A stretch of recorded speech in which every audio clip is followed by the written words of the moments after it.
ভিডিওর শুরুতেই বলি যে গতকালের হারে কিন্তু আমি অতটা দুঃখিত হইনি যতটা আমি আইএসএল কাপ হেরে যাওয়াতে দুঃখিত হয়েছিলাম। তার মেনলি দুটো কারণ আছে। প্রথম কারণ এটাই যে মোহনবাগানের এই হারটার যেন দরকারটা ছিল। কেন ছিল সেটাও আপনাদেরকে আমি ক্লিয়ারলি বলি যে আপনারা যদি খুব ভালো করে টুর্নামেন্টটা দেখেন, মোহনবাগান কিন্তু একটাও আইএসএল টিমের এগেনস্টে ম্যাচ জিততে পারেনি। তারা ম্যাচগুলো ড্র করেছিল 90 মিনিটে এবং টাই ব্রেকারে জিতেছিল।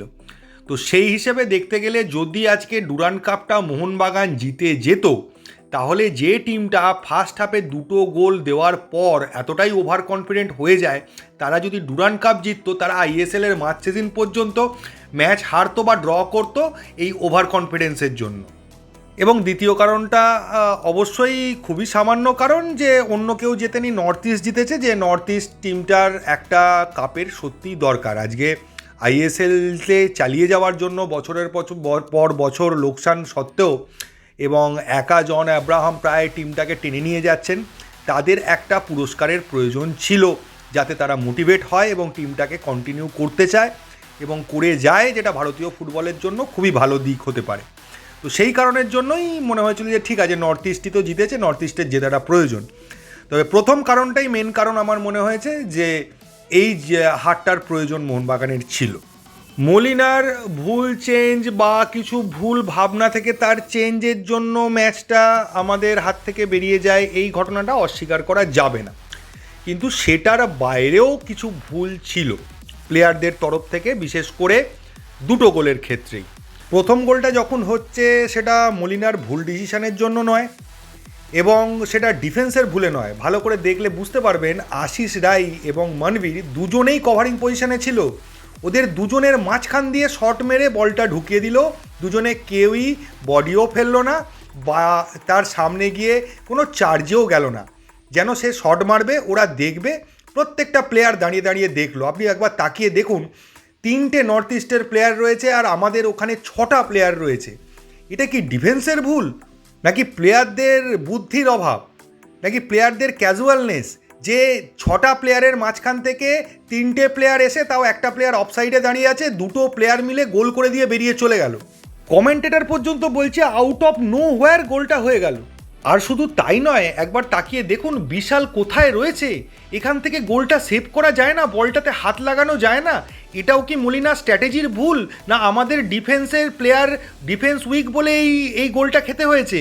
এই শটটা মারার পরেও এই গোলটা আরামসে ফিস্ট করে দেওয়া যায়, আরামসে বলটা বাইরে বার করে দেওয়া যায়, কিন্তু তারা রেডি ছিল না।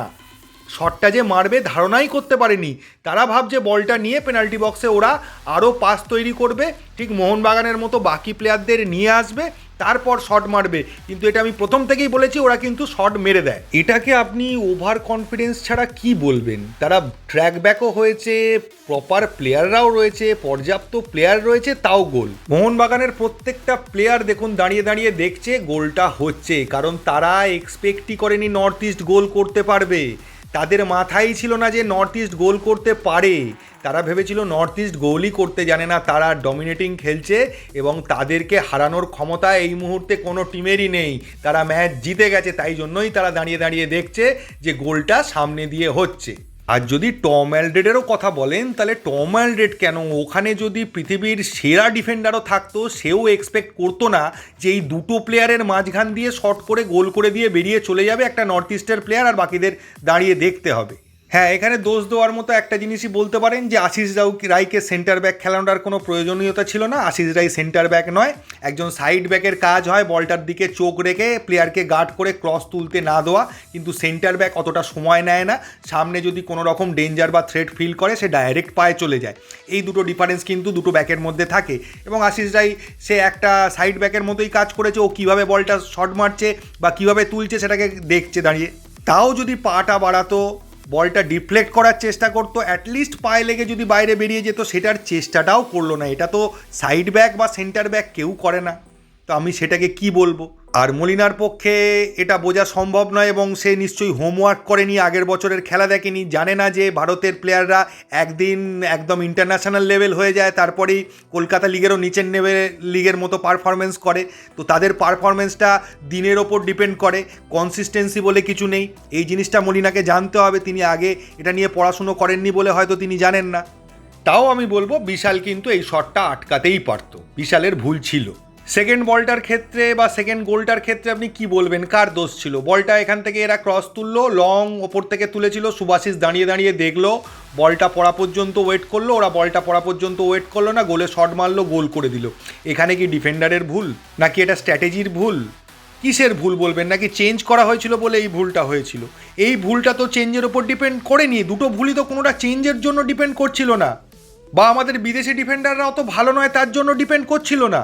শুভাশিসের একটা ভুল জাজমেন্টের জন্য গোলটা হয়েছে। আমি এই গোলটা নিয়ে বেশি ক্রিটিসাইজ করব না, কারণ এটা হতে পারে পার্ট অফ গেম। একটা ক্ষেত্রে একটা প্লেয়ার একটা ডিসিশন ভুল নিয়েছে বা জাজমেন্টটা ভুল করেছে, তার জন্য গোল হয়। কেউ আমাদের বিরুদ্ধে কোনো গোল করতে পারবে না, এটা তো হয় না। এখানে আমি ভুলটাকে অতটাও ভুল হিসেবে দেখছি না। প্রথম গোলটার ক্ষেত্রে যতটা ভুল, আমি সেকেন্ড গোলটার ক্ষেত্রে ভুল নিয়ে দেখছি না, কিন্তু অন্য একটা জায়গা আপনাদেরকে দেখাচ্ছি। এবার ধরে নিন শুভাশিসের জাজমেন্টটা ঠিক ছিল, শুভাশিস জাজ করলো, প্লেয়ারটা বলটা পায়ে নামালো, তারপর কি হতো?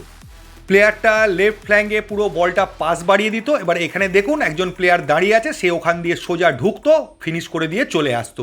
মানে শুভাশিস যদি ভুল নাও করতো তাহলে এই গোলটা হতো, কারণ দেখুন আশিস রাই ওখানে দাঁড়িয়ে আছে, এখানে পেছন থেকে মনবীর একটা জগিং করার মতো মোডে ফিরছে, এইখানে প্লেয়ারটা পুরোপুরি খালি দাঁড়িয়ে আছে, সে এখান দিয়ে ঢুকে গিয়ে ফিনিশ করে দিয়ে চলে আসতো। ফলে ওটা যদি শুভাশিস কিছু নাও করতো আর ওই প্লেয়ারটা যদি শট নাও মারতো তাহলেও ওটা গোল হতো। তো মনবীরকে তো ব্যাক করতে হবে, ট্র্যাক ব্যাক করতে হবে। সামনে নর্থ ইস্টের 4টে প্লেয়ার আর দুজন আমাদের যে উইঙ্গার বা উইং ব্যাক, তারা দুজন এর পেছন পেছন দৌড়চ্ছে। লিস্টান ও এখানে দাঁড়িয়ে আছে, সামনে পুরো ফাঁকা জমি, লিস্টানের ফেরার কোনো ইচ্ছে নেই। এদিকে মনবীর এর পেছন পেছন ফলো করছে, ও কীরকম খেলে সেটা পেছন থেকে বোঝার চেষ্টা করছে, বা ওর থেকে খেলাটা শেখার চেষ্টা করছে, কিছু একটা করছে। কিন্তু যেটাই করুক নিজের কাজটা করছে না, যে আমি তার পেছন পেছন ঢুকে আসি, ভেতরে গার্ড করার চেষ্টা করি, পেনাল্টি বক্সে ঢুকি, সেই চেষ্টাটা সে করছে না, দুজনেই করছে না। তো এখানে যদি মলিনার ভুল বলেন তাহলে আমি বলবো যে হাবাসের মতো তাকেও সাইড লাইনের ধারে গিয়ে চেঁচাতে হতো, যেটা হাবাস চেঁচাতো, যে ব্যাক করো, ঢোকো, ভেতরে যাও, কভার করো, ওকে ও ঠিক মতো খেলছে না, ওকে কিছু বলা, ডেকে একে ডেকে বলা। সেই বডি ল্যাঙ্গুয়েজটা হাবাসের যেটা ছিল সেটা ফেরান্ডেরও ছিল না, আর মলিনার ক্ষেত্রেও সেটা দেখতে পাচ্ছি না। এটা ঠিক যে মাঝমাঠ যদি প্রথম হাফের মতো জমাট থাকতো, মাঝমাঠের হাতে খেলার কন্ট্রোল থাকতো, তাহলে এই অ্যাটাকগুলোই হতো না, এই অ্যাটাকে ডিফেন্ডারদের এই অ্যাটাকগুলো ফেস করতেই হতো না, তাহলেও আমরা ম্যাচটা জিততে পারতাম। কিন্তু এটা তো মনে রাখতে হবে, এটা নয় নর্থ ইস্ট আমি মিডফিল্ড কভার করে খেললে ওরা অ্যাটাক করতে পারছে না, কিন্তু কোনো বড় টিম তাকে আপনি অ্যাটাক করতেই দেবেন না, সারাক্ষণ আপনি মিডফিল্ডটা দখল করে রেখে দেবেন আর তারা বল পাবে না, এটা তো হয় না। না, তারা তো অ্যাটাক করবেই। তো অ্যাটাক যখন তারা করবে তখন আমাদেরও অ্যাটাক থেকে ডিফেন্সিভ ওরিয়েন্টেশনে ফিরতে হবে। আজকে যারা বলছেন যে হাবাস থাকলে এই ম্যাচটা আমরা হারতাম না, তারা কিন্তু ইনডাইরেক্টলি এটাও বলতে চাইছেন যে এই টিমের সমস্যা নয়, এই টিমটা নিয়েও ম্যাচ জেতা যায়। হাবাস থাকলে তাহলে আপনারা বলছেন কি করে যে হাবাস থাকলে এই ম্যাচটা আমরা হারতাম না?